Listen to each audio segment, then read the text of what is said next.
Welcome to the Value Builder Podcast, where we focus on real estate with a value-add mindset. Real strategies, real operators, real outcomes. Let's dive in. Welcome, Value Builder community. Today I have a very special guest and dear friend, Pat Hiban. Pat has more miles in real estate than just about anyone I know. He sold over $1 billion in real estate as an agent, built and led a powerhouse team. Then he made a leap in multifamily, which he grew exponentially. And then he co-founded one of the most powerful masterminds for high-achieving men in the world called GoBundance. But I really want you to pay attention is where today Pat is right now. He's at 60 right now, and he works about 90 minutes a day. He's still very active, has built true horizontal income, which is passive income. He's going to explain in an episode. And really right now has developed a razor sharp filter for evaluating any opportunities that come across his desk. So stick around to the end because the framework he uses, easy, lucrative, and fun, that's how he screens right now opportunities and deals. It's something that will genuinely change how you think about it, new deals, and which deals you want to jump on. So let's get into it. Well, what's up, Saul? Good to be back. So, Pat, you've done it all, right? You have so much experience and miles under your belt. You've sold $1 billion of real estate. You've sold more than $1 billion was so much. You actually were the only one person who I knew who sold $1 billion. You were a real estate investor, buying multifamily, creating amazing community, GoBundance. Where are you at right now? How is your day looking right now after doing so much? What's exciting in your life right now? Yeah, great question, Saul. I'm 60 years old. I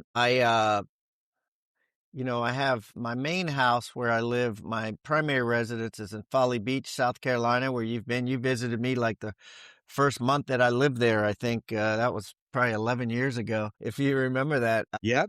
Wow. I do remember. Yeah, that was when, we just moved in, and then that's my primary residence. But my kids moved to Charlotte, so we bought a house in Charlotte as well as our second house. And my oldest daughter just got married last weekend, so it was quite a fulfilling life moment and a very soul-filled event to have happened. And then my youngest daughter gets married in October.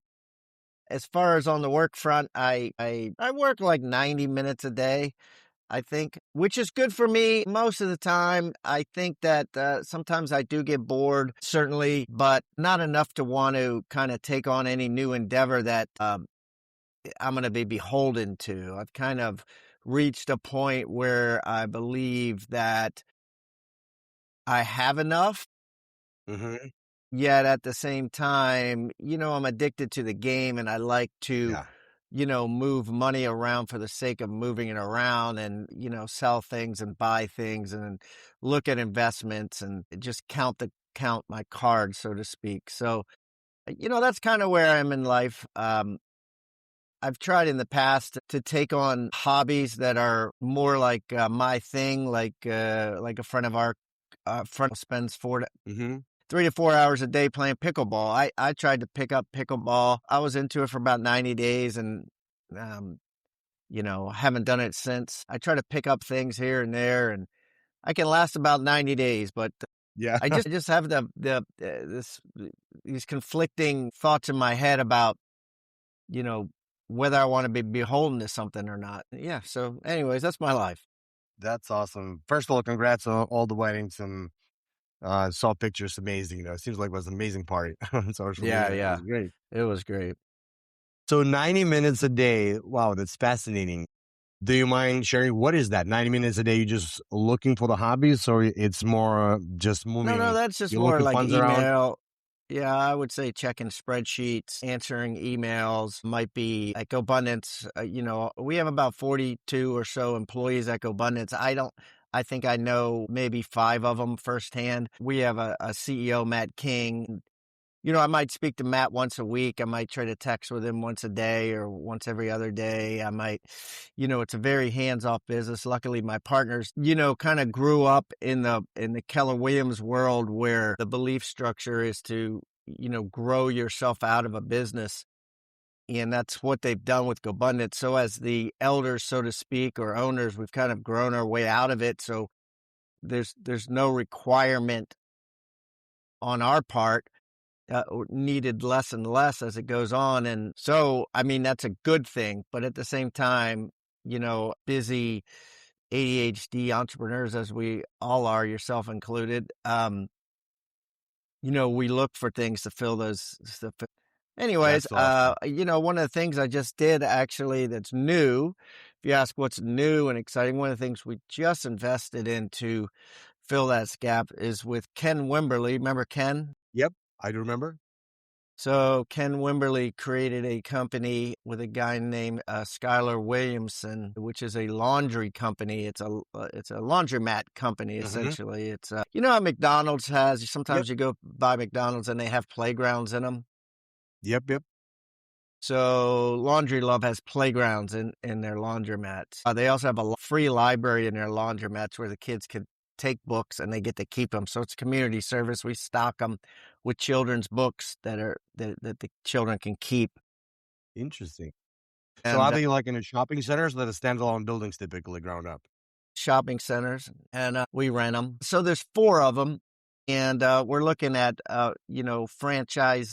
becoming the franchisor. As actually we've gone through the process. We are the franchisor. We have several people that are raising their hands, so to speak. We'll probably have 10 by the next 12 months. In 2 weeks, I'm going to something like a Discovery Day, which is what they call it, where interested franchisees fly in and you tour them around the 4 that we have and talk about the franchise model. So I'm going to go to one of those in about 2 weeks. But I guess the question is what's new and exciting. So that would be what's new and exciting. Filling my time with some of that stuff too. So it's kind of fun. So I'm looking forward to that. On the GoBundance side, Matt King, our CEO, is doing a bike ride called The Ride. He's calling it The Ride. Mm-hmm. Anybody interested can look at gobundance.com/the ride. And what he's essentially doing is he's riding on his bicycle from Mexico to Canada. Yeah. How long is it going to take that? Wow. He thinks it's going to take 15 days. I think it's going to take longer. And his goal. That's probably continental divide, right? Yeah, I guess. Yeah. But yeah. and then during that trip as well, what he wants to do is he wants to give away money. I mean, ideally, he wants to give away $1 million between Mexico and Canada. It just depends on how the donations flow. But the idea is that he would every town that he stops in for the night, he's going to go to a women's battered women's shelter, a homeless shelter. A person in need that has been recommended via social media, that sort of thing, and he is going to give them money and then kind of go on his way. He's you know what I mean? We've got local news and things like that lined up in all the major cities that he's stopping in. He's taking a rural route, so he's going to stop in some like forgotten cities, some very small towns.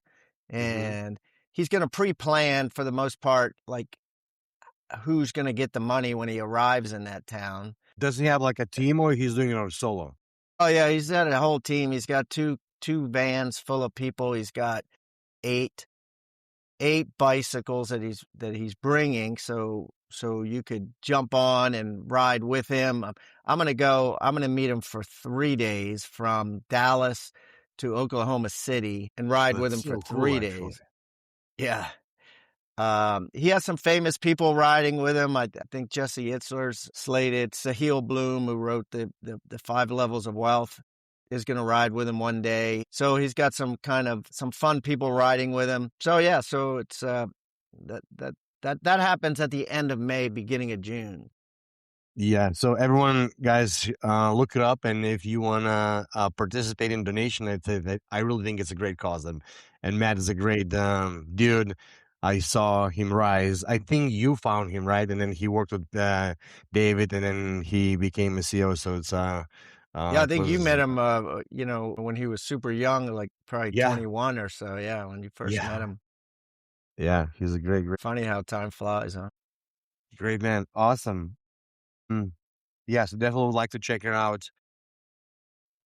Now, I would like to lean on your comment is that, yeah, you're working 90 minutes a day, but I know a little bit about you, and I know you've been selling $1 billion in real estate, running the team, and that's 9 minutes a day. So my question is, when do you have this idea that, all right, enough is enough. I'm gonna be working 90 minutes a day, and I'm more or less off this rat race because so many people struggle, especially real estate, right? There's never enough, or the cash flow could be enough. You're just expanding probably your lifestyle, and there's many reasons, but you definitely are an example who are more or less were able to make the transition.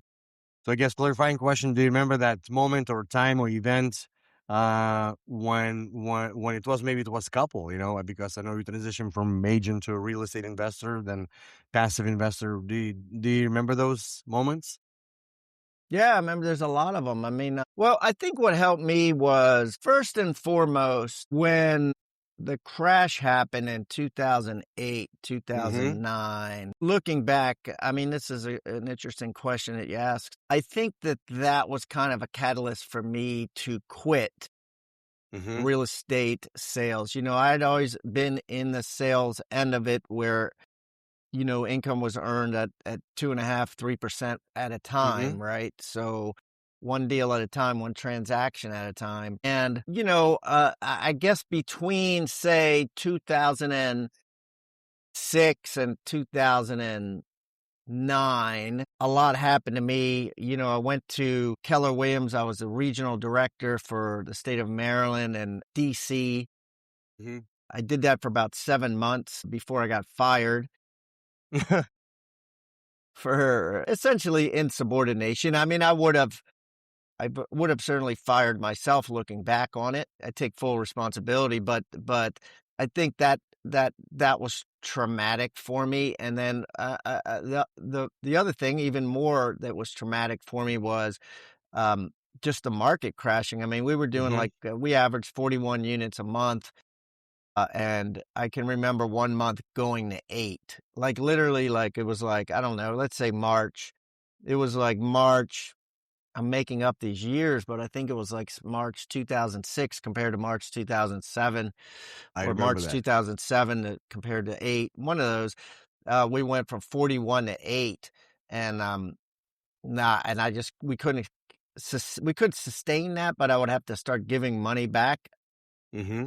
And I didn't want to give money back. So I just, fired everybody, and we basically, slimmed it all the way down. And that was like a 3 or 4 year process. And then when we came out of that, I didn't feel like uh, doubling down. I just said at the time, I don't want to give good money, put good money after bad money.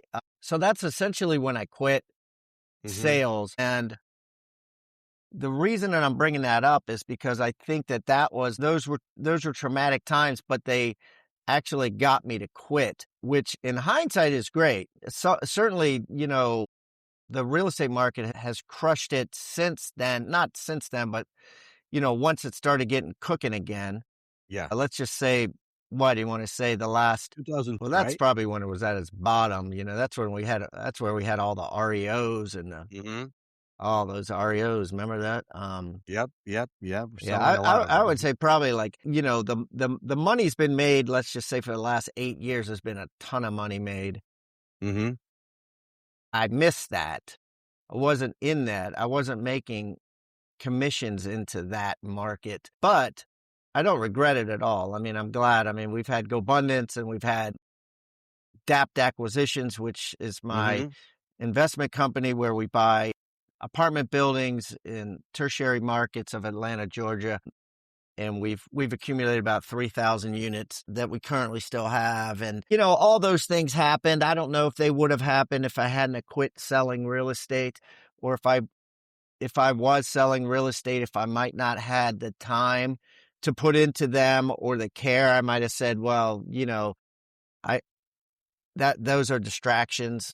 I don't know. Who knows? God only knows. But, I'm certainly glad that I did. I'm certainly glad that I was also able to succeed at a couple of things. It would have been worse, right, if I quit selling real estate and just couldn't make it back doing my next thing, right? That would suck. But anyways, I'm grateful. Certainly I tried a lot of things since then that failed as well, by the way. Like, a lot of small side hustles I did that didn't work, Do you probably mind 10.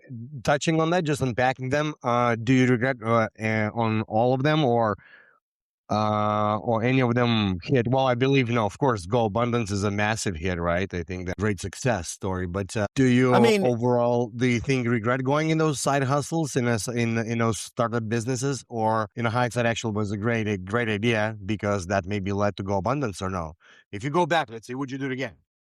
well, yeah, I'd do it again. 2000 and let's just.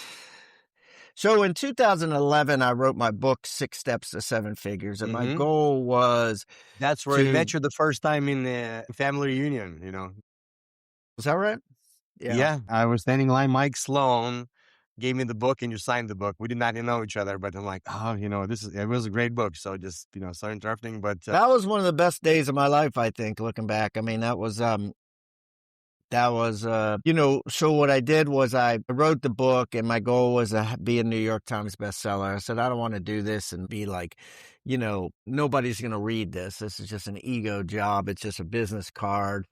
With so many books I get, I probably get 3 books a month from people that are like, hey, I wrote this book. I self-published it. And, mm-hmm. there's so many other great books. Why would I read this book that, Yep. written like somebody's journal that was typed? And so anyways, I wanted it to be good. So I spent 7 months of my life traveling to, I don't know, I probably did 7 cities a month or something, just traveling all over different states and speaking to real estate offices, mainly Keller Williams Mm-hmm. offices, and getting them to buy 50 to 100 books at a time for me to speak. And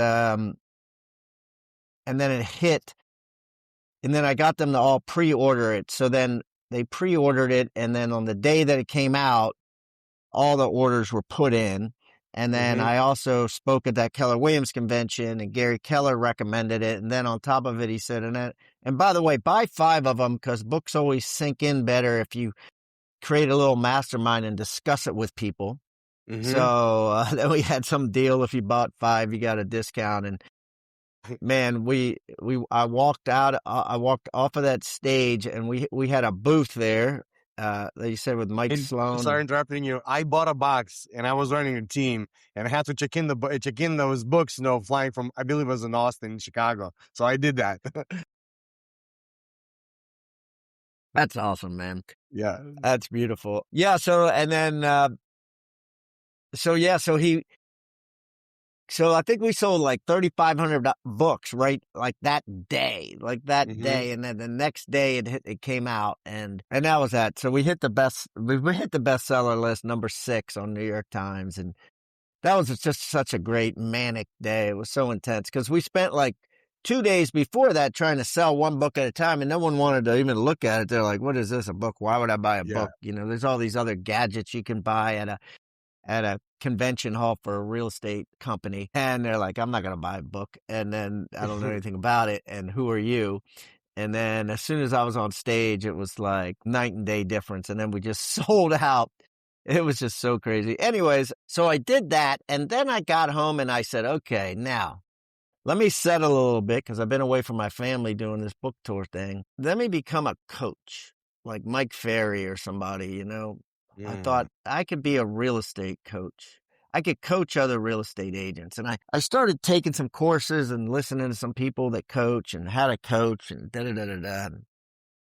I don't know, man. I just was like, I do not want to talk to real estate agents because they don't listen. Mm-hmm. I'm going to Mm-hmm. talk to 30 of them, and I'm going to say, hey, do this, sit in the corner and prospect, or sit in the corner and be aggressive, or hand out Mm-hmm. 12 business cards a day. And only 1 out of 30 is going to actually do what I say, and the other 29 are not, even though they're paying me. I just thought, I don't want to deal with this. And so I didn't do it. Instead, I made a podcast. Pat Hiban interviews real estate rock stars. You were on that a couple times. And I created an online university, Rebus University, which you actually helped me with the listing presentation. You did your listing presentation for. And well, I went out on both of those things, and they really didn't work. At the end of the day, looking back, right, they both failed. So I think you sold one of them, right? Or I sold both of them. I sold it to Aaron Amuchastegui. He still has them. I don't know if quite frankly, I don't know what Aaron's doing with them. I know the Real Estate Rockstars podcast still exists. I don't think he does the episodes. I think he has a host he hired.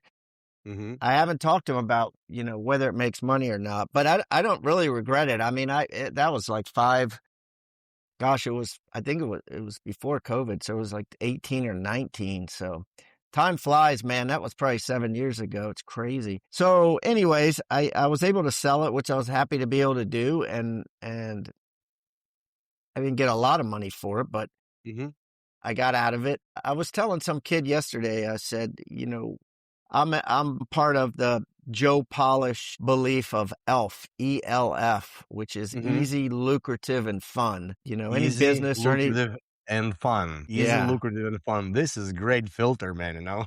Yeah. That's if a it's gem. not easy, lucrative, and fun, I don't want to have anything to do with it. And those two companies, Rebus and Real Estate Rockstars, were not any of those. We're not easy. We're not lucrative. We're not fun.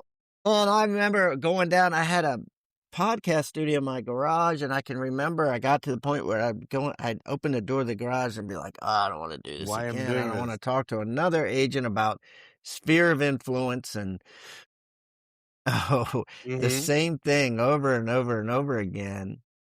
And it didn't make any money because the advertisers really don't want to pay you. I mean,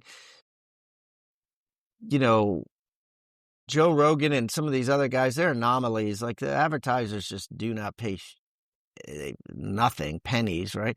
And so you really can't make money. And it just wasn't fun anymore. It wasn't, I don't know. I was just trying to fill a void there. I mean, I tried it. It could have worked. Yeah, who knew, right? Anyways, I probably did 10 things like that. And I guess I'm lucky enough that I was able to quit a lot of them. I didn't have a lot invested. I didn't have any investors that I was beholden to or anything like that. They were all small startup. And then the DAPT acquisitions and the GoBundance, I was able to start those with friends, so they were fun, easy because I wasn't the one running them. I was just like a side guy, and certainly both lucrative, and over time lucrative. In the beginning, nothing is lucrative, but over time lucrative. And so now they're running on, both of them are running on all cylinders. They're doing excellent. I'm very happy with both of them. So, same thing with Laundry Love. I don't plan on being like a salesman for Laundry Love or digging into it much. But, if there's a franchise convention and I can go work a booth once a year and I could, talk to people, I'll do it. But I don't plan on doing much with it. I need it to be easy and also fun. That's and awesome. hopefully lucrative. Hopefully it'll work. Who knows though, right? Well, you have this magic touch. You had a lot of things when you get involved. I've seen it over and over and over that it just expands sometimes exponentially. Not saying everything expands right away, but when it hits, and you just had a number of you don't. I mean, you have a number of things that just goes through the stratosphere when you get involved. Even though, like you say, you're not running massive team and you're not running massive sales organization, just being there, somehow you have this ability, and that's just the magic you have. Well, thank you. Yeah. I mean, I think I'm very fortunate, very grateful, and I'm very appreciative of partners and the people that I got in the business with and the people that have come work for us over the years. So, so it's been a good ride. I mean, I'm certainly not done. There's other things in my future, but I just don't know. I'll ask you, where do you think the money's flowing next, Saul? Like, Yeah. what's Huh. next? What's next? Like real estate. Let's talk about this. Real estate. They always said, Ray Dalio talks about the 7-year cycles, right? And, Hmm. I think we're on year, what, 12 or 14. When did the cycle start? Like we were just talking about this, right? 15. We're already Hmm. like 11, 12 years in to a positive real estate cycle. Yeah. So what is next? Every week, I read hundreds of commercial real estate articles from across the US and around the world. I connect the signals, break down the Fed moves, and share real case studies, not theory, from my 2 decades of real estate experience and actively doing deals right now. My team and I spend 15 plus hours on a weekly basis and deliver this to you for free. You can read it in 5 minutes. So every Sunday at 9:07 a.m., you'll get major commercial real estate news that matters, one Fed insights that matters, one deep dive case study from me or one of our operators who already made the mistakes, so you don't have to. Thousands of commercial real estate operators and investors read this newsletter, especially in the value add space. And don't take my word for it. Check out hundreds of reader testimonials online. Plus, when you subscribe, you get instant access to a Proforma underwriting tool, the same one we use every single day to underwrite value add deals. Now, this is not for you if you're looking to get rich quick schemes, or if you're looking for theory and hallucinations, not real numbers, or you're not serious about commercial real estate. But if you want real tactics, real deals, real results, no bait and switch, go to joinvaluebuilder.com and subscribe for free. And see you there, guys. Well, and that's the question I'm actually trying to answer myself and analyze, right? I read one thing and you read one thing, right? And I think I'm probably 15 years behind in similar real estate career that you are. I remember ultimate goal was to get, I think it was called 7 level of team, right? But Yeah. I think when you got there, you realize that actually that 7 level is very different than I saw it exist. And then I think probably just You're became, talking about the 7 levels of a real estate team that Gary Keller and Jay Papasan yes, designed in exactly. the Millionaire Real Estate Agent book. And then what many people found was you can do the 7-level team, but the profit margin was extremely thin. And Yes. if the market fluctuate, it worked great in a Then you have to jump in a production and patch the holes. That's what happens, right. You got to jump in production and patch the holes. And many people that do that 7-level, they still do listing appointments. They still take, I guess, a smart way to do it is say I only take anything above $1 million, or I only do listings above $1 Yeah. million, or some of them got it figured out. Others just take everything and anything like a junkyard dog and compete against their agents. Yeah. I don't know what's right or wrong. Certainly Yeah. now So, I so see a I lot of think these. so the same thought is for me is that, then I think it was investing in housing. And when I was investing in housing, I remember it was almost like a rule, 1-to-1 rule. You're buying something for, 150,000 and rent is $1,500. And then 1% rule, which is it was what, like, bigger 1% pockets. rule. That was the And, bigger and pockets definitely model. that eroded soon, within probably 3-4 years when, so many, Burr model came out and bigger pockets and stuff like that. I think it's not only because of that, but I think it just, because prices went up faster than rents. So that model, Kiyosaki model cash flow, also was not so true anymore. Then multifamily saw, then the self-storage, commercial. And I think it's a kind of natural progression that those models slow over time getting saturated and not becoming as like it used to be before. So coming back to what's next, I don't know. I mean, I'm learning to do business acquisitions. We launched Industrial IQ with my partner Shay, which is a software company, which is a data company for buying small bay industrial properties. I think this is probably another model that is fairly lucrative. The way I see it, actually, your profit margins increases as you grow versus. Yeah. So I see in these models, the actual profit margins are increasing as you grow, comparing they're decreasing. This is small bay industrial. Like how many bays? Small bay industrial is typically it's an industrial building which is multifamily. You want to think about it's it's a apartment complex for small businesses. It used to be called Section 8 for small businesses. Right now they call it apartment complex for small businesses, and that's your 2, 3, 5,000 square feet warehouse units in a multi-tenant building. And that's so typically service I love that. contractors, plumbers, electricians, and that type of stuff. So that's what we're focusing, and there is no data available how to acquire those properties. Well, there is no list, there is no leasing data, owner's data. So we just launched Industrial IQ actually last week in Atlanta, and we have 25 paying customers right now, and we just keep what is growing that? What 25 paying customers that are paying for what?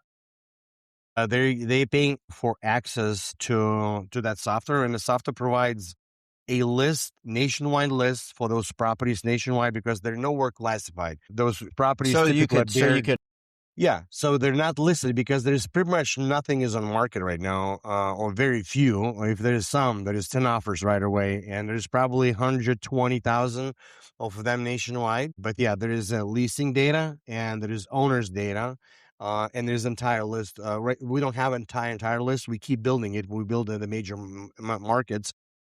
But pretty much it's a direct owner tool and your underwriting tool because small bay industrial is not your traditional industrial. The pricing changes on leasing pricing changes within 3-5 miles, and one part of town could be $2-3 more than another part of town. So anywhere you go on any other provider coaster or actually they don't catch it, and we catch that leasing information from Facebook and from leasing. So we just store it so we can, because that's how we determine if it's a good buy or no. It's based on lease comps. So anyway, I'm deviating from this, but where my mind is that I think well probably I'm gonna put a lot of my focus in exploring those models, software and buying businesses. Even though I'm still real estate, definitely the diehard real estate guy, but I'm learning those models too. Yeah. Yeah, it's interesting, right? I guess at the end of the day, there's always an asset class within real estate that, is going to have money flowing to it. Mm-hmm. And it's going to certainly flow in and out. I mean, like you said, we're starting to see it flow out of self-storage, out of mobile homes, out of C-class apartment buildings. Mm-hmm. A lot of people are seeing a lot of turbulence in the C-class apartment building space, the older apartment buildings. A lot of that debt is going to get foreclosed on, it seems. They've just been extending and pretending these last 12, 24 months. Yeah, I just came back also for a plan. I had a couple of conversations with operators. Yeah, there is interesting what's happening in those markets where it's so hot. We don't see it, and they're not being sold as distressed. But from leasing, for example, there are incentives. Developers offering 3, 4, 5 months of free rent in Atlanta, and it just only side conversation. So is this for apartment what, buildings? for an That's for apartment buildings? Yeah, Or like high-rise apartment buildings, or just small, like gardens? No, this high-rise, new construction high-rise buildings. Brand new. Brand so new, they overbuilt in the city of Atlanta is what you're saying. Yeah, that's where I heard, just only a few conversations with developers, yeah. I think that there's a lot of major metropolitan cities where they overbuilt, and they still have cranes there. At the same time, for whatever reason, I don't believe this time, I don't know how to explain it. I don't know if anyone on their mind right now let go to this carnage like we had, in 2010, 11. We keep pretending and something will happen and something will be done, whether they increase the printing press or whatnot. I don't know, but for whatever reason, I don't think we're going to see those defaults, It's almost similar, like, remember when we had like shadow inventory coming after that first RDO wave gone, the shadow inventory was coming, it never came. Never came. It never came. That was such a buzzword, shadow inventory. Inventory, yeah. Yes. So It that's all how got I feel eaten up. like it's an analogy from right now. This is that delinquent inventory of office and multifamily. It's coming. It's coming, and somehow it never came. It Yeah, never it's will. kind of like how they're saying,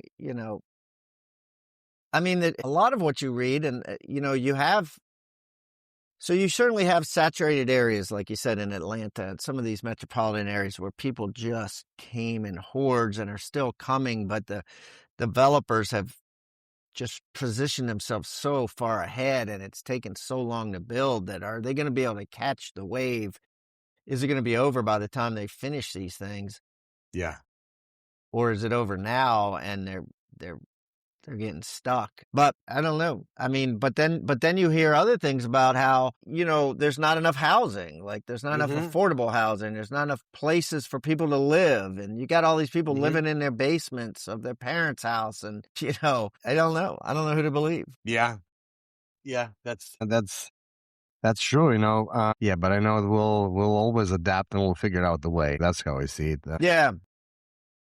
You know. Yeah. You always adapt. You just got to keep paying attention or not. I mean, Yeah, it's really hard to forecast, and if you're gonna playing only in the future, it's you can't really make decisions on today. And right. And just don't so over from leverage yourself and you'll be fine no matter what happens. Right. hmm yeah, I think every single day, for me, just making a little bit more progress on the decisions that we are at where we are at hand with this situation. And I guess no one knows, that's how we take it. I guess no one knows, but I know that models will always evolve, and I'm of the opinion that it really, yeah, there's a plenty of examples where people stick with the one thing for 30, 40 years.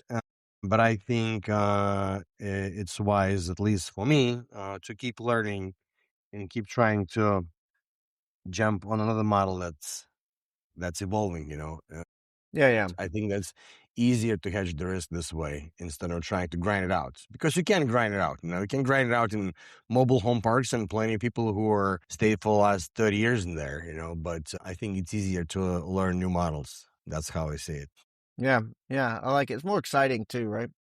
Yeah. All right, great. So let's touch a little bit on GoBundance. If you don't mind, let's talk briefly about GoBundance. I was a member of GoBundance, and looking forward to go back into the tribe. Tell me how many members right now we have, and maybe you can briefly tell about the story and how you started. It started as a accountability group between David and Tim, but how it started and where we're at right now with the tribe. Yeah, so what GoBundance is it's a mastermind, and if anybody listening knows what a mastermind is, it's basically the concept that 1 + 1 + 1 = 10. Not Mm-hmm. 3. That if you get three or four people talking, the amount of ideas and the amount of knowledge and the amount of success that comes out of that is going to be tenfold, not just the number of people in the room. And so we facilitate groups of businessmen who want to grow in areas of their life, from business, from wealth, from investing, from health, from marriage, children, you name it. We try to make them well-rounded, rich guys, let's say. And we got about 1,000 members, and yeah, and we have regular events, where we get together and we mastermind and we grow together. And then we have local tribes. We have one like here in Charlotte with about 20 guys. We have one in Charleston, Washington, D.C., New York City, wherever, Chicago. And they get together and they talk, and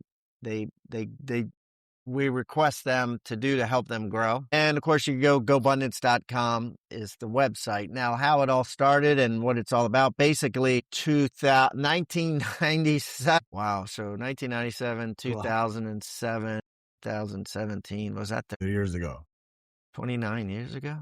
That doesn't even seem possible.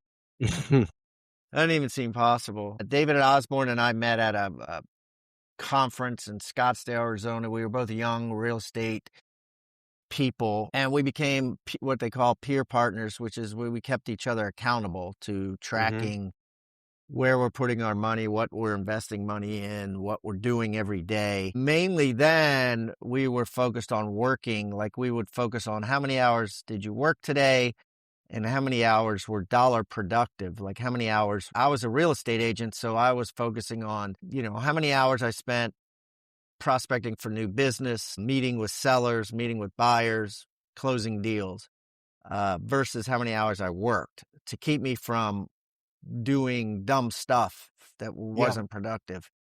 And we tracked that and we became peer partners. And then in 2004, we met Tim Rode at another conference in Chicago, actually, at the Four Seasons in Chicago. Mm-hmm. And he became an accountability partner. And then eventually we met Mike McCarthy and some other members and yourself. And we started to grow this little tribe, but it wasn't a business. It was just a group of friends that like to set goals. And we had an event. I believe you were at that event. We were in Lake Tahoe. We had 38 guys there. We didn't have a membership or anything. And you just paid to come to the hotel or whatever. And then one of the guys, Rock Thomas, who was from a world of Tony Robbins and T. Harv Eker and that sort of thing, said, you could really make something of this. You could charge money for it. Now, I'll have to be honest with you. So I sorted by opposites at that point. I thought to myself, why shouldn't I do that? And I thought, well, these guys are just all my friends and I don't want to have to sell my soul to have a business and not be myself. And, I like to, I want to go out drinking with these guys and I want to, just relax with these guys and not have to sell or be beholden to a job with my friends. And so I fought against it. And it got to the point where they said to me, you're either in or out. Make a decision. Do you want to make this a business or not? That truly happened. David Osborne said that to me and I was like, all right, I'm in. So we created a business out of it and then we began to charge money and that was, 11 or 12 years ago. And then since then we've grown. Like I said, we're based in Austin, Texas. Matt King runs it. We do have a women's division. We do have a junior division called Emerge, and we have a couple other divisions, but the main focus is the men's division, which is the, GoBundance. And then we also have a champions division, which is if you have a net worth of $10 million or more, you're in the champions division and you pay more money and there's some more exclusivity there. How many members are now in champions division? I think so. If we have 1,000 members total, we probably have about, just rough numbers, 300 champions, 700 regular.